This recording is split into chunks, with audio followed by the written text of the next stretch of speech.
السلام عليكم ورحمة الله وبركاته، شلونكم؟ إن شاء الله كلكم بخير والصحة والسلامة. طبعا اليوم رجعت لكم بفيديو جديد عن سكريبت ما فيش. طبعا الفيش، سكريبت الفيش طبعا كان زمان، كان يعني ما له دعم كبير، بس الحين مع الدعم رجع حق ما فيش. شوف كم صار، 81,000. قبل يومين كان تقريبا 200 إلى 300 شخص كانوا يلعبون، ورجع طبعا وقام شوي شوي يعدل وضعيته.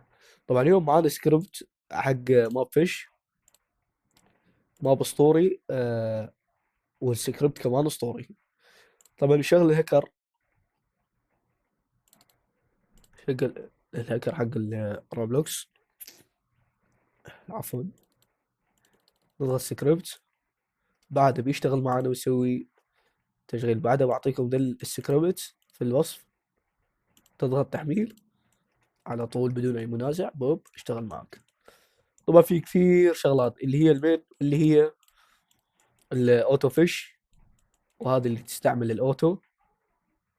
كيف حمل على مهله. طبعا هذه بايش مفيده؟ مثلا يعني انت تروح نايم، تروح تنام مثلا او تسوي شغله، فجاه كذا في واحد ضغط على هذه سد الفيش حقك. ذا ايش فائدته؟ ذا يطلعها، يخليها شغال.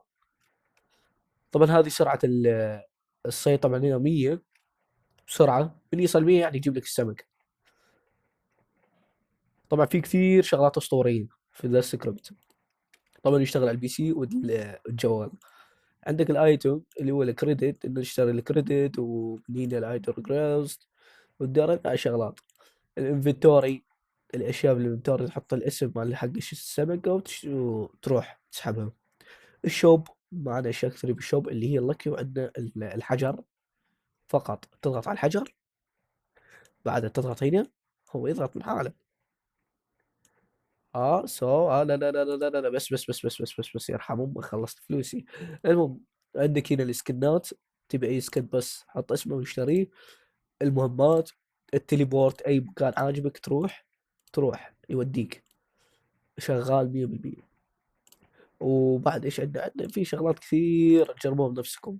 وعندنا شغلة أسطورية فيه، اللي هي الخفاء وال السبيد.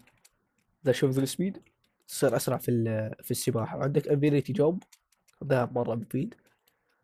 وده عندك التريد، الكنترول تو تريبورت كتير، ما ادري والله ده كيف يشتغل. المهم على كذا ذا السكريبت اللي قلت لكم عليه، وجربوه. بحط لكم سكريبت في الوصف، بحط لكم اي اشياء تصير مشاكل هاي اكتب في التعليقات، وانا ان شاء الله اكون موجود. السلام عليكم.